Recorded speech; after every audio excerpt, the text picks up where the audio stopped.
Você crê que Cristo pode te curar? O tema do nosso desafio 8 horas em 5 minutos hoje é Cristo, aquele que cura.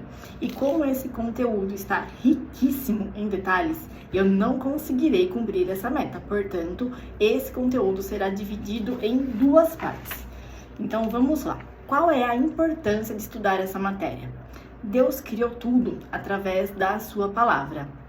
E tendo como fundamento a palavra de Deus, nós precisamos crer primeiramente e depois declarar através da nossa boca a cura. Nós temos que chamar para a existência aquilo que não existe. E para isso é necessária uma mudança de mentalidade. Tudo aquilo que nós vimos, ouvimos e vivemos na nossa infância criaram as nossas crenças.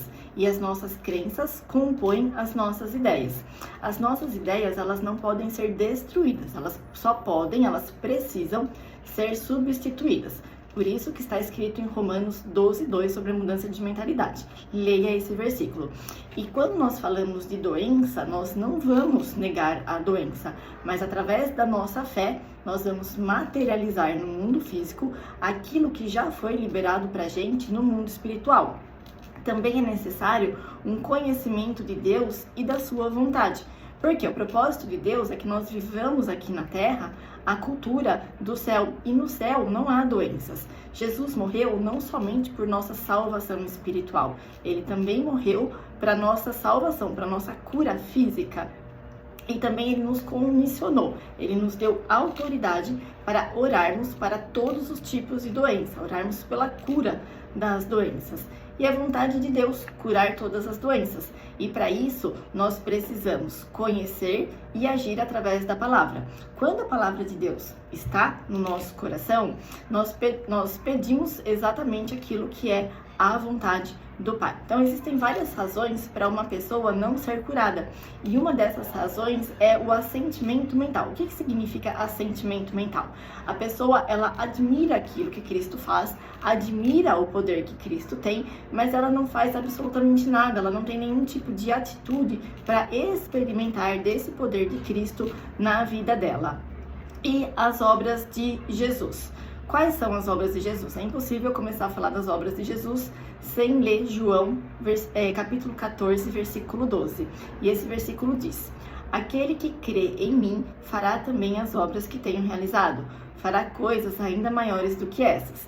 Jesus ensina que nós seremos ousadas em nossas obras, primeiro, quando tivermos conhecimento da palavra, e segundo, quando tivermos convicção da nossa verdadeira identidade. E qual é a nossa verdadeira identidade? Somos todos filhos amados de Deus. E enquanto homem nessa terra, as principais obras de Jesus foram, primeira, o ensino. Então, ele ensinava de uma forma prática, tanto para formar quanto para fortalecer a fé no coração das pessoas. Segundo, através da pregação.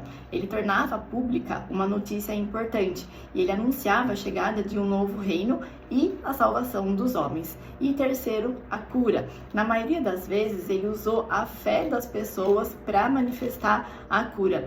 E a fé, na realidade, ela é como uma semente de mostarda. Quanto mais você usa da sua fé, mais essa semente vai crescer e vai frutificar.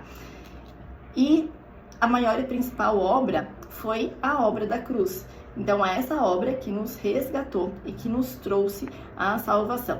Quinto item, a origem das nossas doenças. Como é então que se originaram as nossas doenças? E tanto a enfermidade como o pecado tem a mesma origem, que é o pecado, a queda do homem, o pecado original, que foi o pecado de Adão. E a enfermidade é um instrumento de Satanás para que o homem não cumpra o propósito de Deus em nossas vidas. A natureza de Deus, ela é de restauração, não é uma natureza de destruição. E na enfermidade, Deus vai nos deixar mais sensível à voz dele. Por quê? Porque toda situação, ele tem algo de positivo para nos ensinar. E sabendo que a doença é um instrumento de Satanás, nós devemos repudiá-la da mesma maneira que nós repudiamos o pecado. Para você entender mais sobre isso, leia 1 João, capítulo 3, versículo 8.